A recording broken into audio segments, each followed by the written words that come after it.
월급 300만 원, 5년째 같은 회사, 같은 통장. 근데 이상해. 숫자는 분명 늘었는데 삶은 더 팍팍해졌잖아.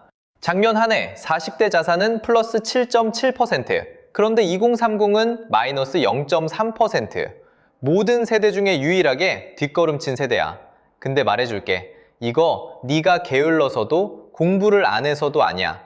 돈이 움직이는 한 가지 규칙을 아무도 안 알려줬을 뿐이야.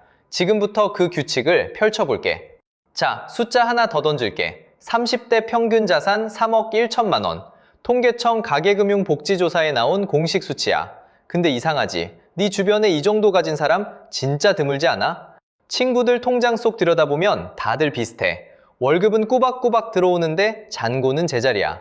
너만 그런 거 아니야. 평균이라는 숫자가 원래 그래. 위쪽 몇 명이 쭉 끌어올려서 부풀려진 거야. 진짜 중간은 훨씬 낮아. 그래서 나는 왜 평균도 못 되지? 하고 자책할 필요 없어. 애초에 그 평균이 네 자리가 아니었어. 그런데 진짜 무서운 건 따로 있어. 짜장면 한 그릇 기억나? 1980년에 350원이었어. 지금은 7,500원이야. 45년 만에 21배가 됐어. 같은 짜장면인데 값만 달라진 거지. 네 월급이 매년 3% 오른다고 쳐봐. 들리기엔 괜찮지. 근데 체감 물가는 그보다 더 빨리 달려. 장 보러 가면 바로 느껴져. 우유도, 계란도, 월세도 다 오르잖아. 숫자는 분명 늘었는데 장바구니는 더 가벼워지는 이유가 여기 있어. 이건 네 착각이 아니야. 실제로 네 돈의 힘, 그러니까 구매력이 줄어드는 거야. 여기서 한 장면 상상해봐. 쳇바퀴 위에서 달리는 다람쥐. 월급쟁이가 딱 그거야. 아무리 빨리 달려도 제자리. 땀은 흘리는데 한 걸음도 못 나가. 월급이 올라도 물가가 같이 올라서 발밑바퀴만 더 빠르게 도는 거야. 근데 말이야, 이거 네가 게을러서도 공부를 안 해서도 아니야. 재테크 센스가 없어서도 아니야. 다들 너를 쳇바퀴 위에 올려놓고 열심히 달려라 라고만 했을 뿐이야. 바퀴 밖으로 내리는 법은 아무도 안 알려줬어.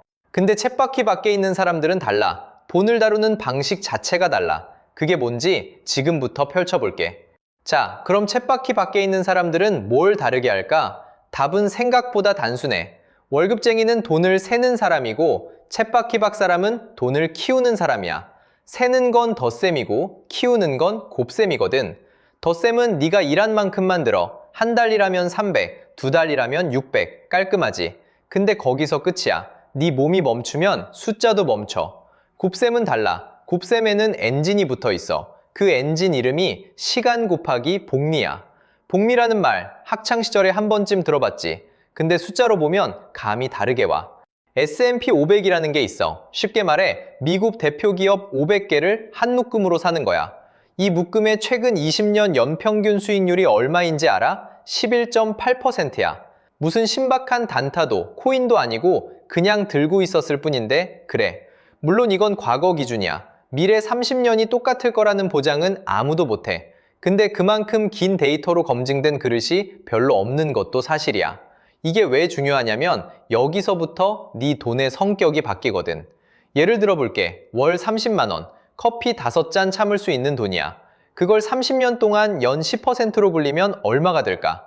원금은 1억 800만 원이야. 근데 찍히는 숫자는 6억 8천이야. 원금 빼고 5억 7천이 시간이 혼자 만든 거야. 근데 여기서 진짜 무서운 건 따로 있어. 똑같이 월 30만 원, 똑같이 30년. 수익률만 연 3%, 예적금이라고 치자. 30년 뒤에 얼마일까? 1억 7천.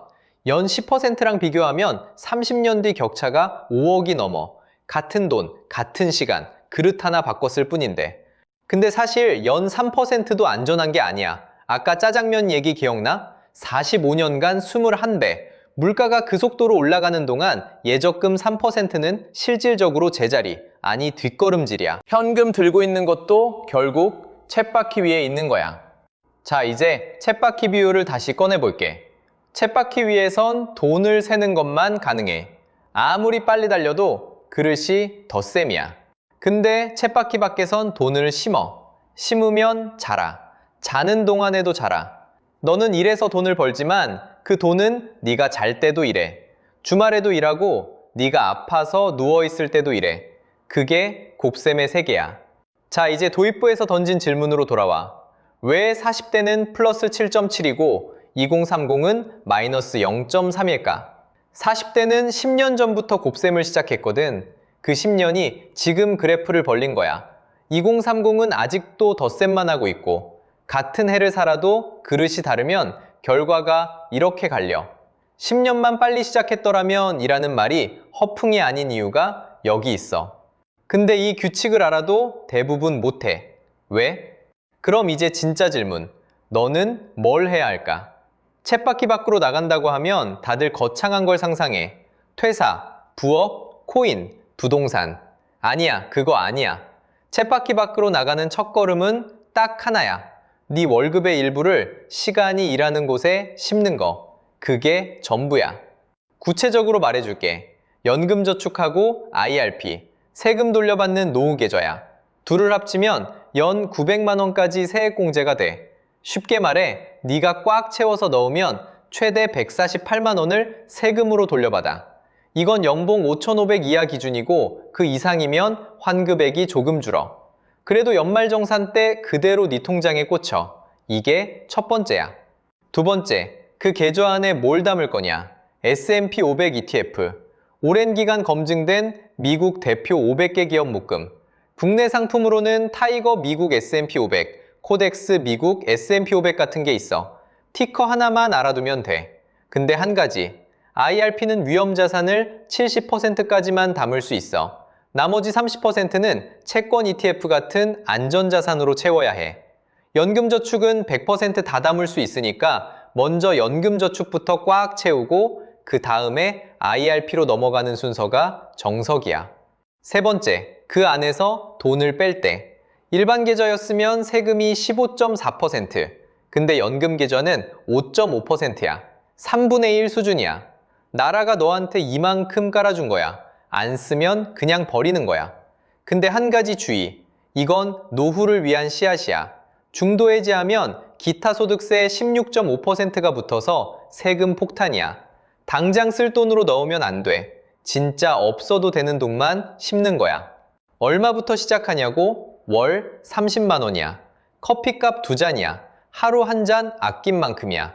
아까 파트 2에서 봤지? 30년 뒤에 6억 8천. 근데 진짜 중요한 건 그 숫자가 아니야. 진짜 중요한 건 월 30만 원을 넣는 그 순간. 그 순간이 네가 쳇바퀴 위에서 처음으로 한 발을 밖으로 내딛는 순간이라는 거야. 6억이라서 대단한 게 아니야. 내려선 것 자체가 대단한 거야. 사람들이 이걸 안 하는 이유. 돈이 없어서가 아니야. 나는 이미 늦었다고 믿어서야. 근데 늦지 않았어. 네가 2030이면 네 통장에 있는 어떤 돈보다도 큰 자산이 하나 있어. 시간이야. 시간이 네가 가진 전부야. 근데 그 시간을 쳇바퀴 위에서만 쓰고 있잖아. 쳇바퀴 위에서 한 발만 밖으로 내려. 그게 시작이야. 다람쥐는 쳇바퀴가 세상의 전부라고 믿지. 근데 쳇바퀴 밖에는 땅이 있고 숲이 있고 시간이 있어. 너는 지금 그 쳇바퀴 문고리를 만질 수 있는 자리에 있어. 기억해. 작년 한 해 2030 자산만 마이너스 0.3%였어. 모든 세대 중에 유일하게 뒷걸음친 세대. 근데 그 통계에서 빠지는 건 정부도, 부모도, 회사도 못해. 오직 너 한 명이 쳇바퀴에서 내려선 순간 그 통계에서 빠지는 거야. 월급쟁이가 가난한 건 머리가 나빠서도, 노력이 부족해서도 아니야. 돈을 세기만 했지 키우지 못했을 뿐이야. 기억해. 돈을 버는 건 노력이지만 돈을 키우는 건 시간이야. 쳇바퀴 위에서 아무리 달려도 시간은 네 편이 아니야. 쳇바퀴 밖에서만 시간이 일해. 이 채널은 돈의 흐름을 계속 풀어낼 거야. 좋아요, 구독, 그리고 댓글로 알려줘. 너는 연금저축하고 IRP 중에 뭐부터 시작할 거야? 제일 많이 나온 질문은 다음 영상에서 답할게.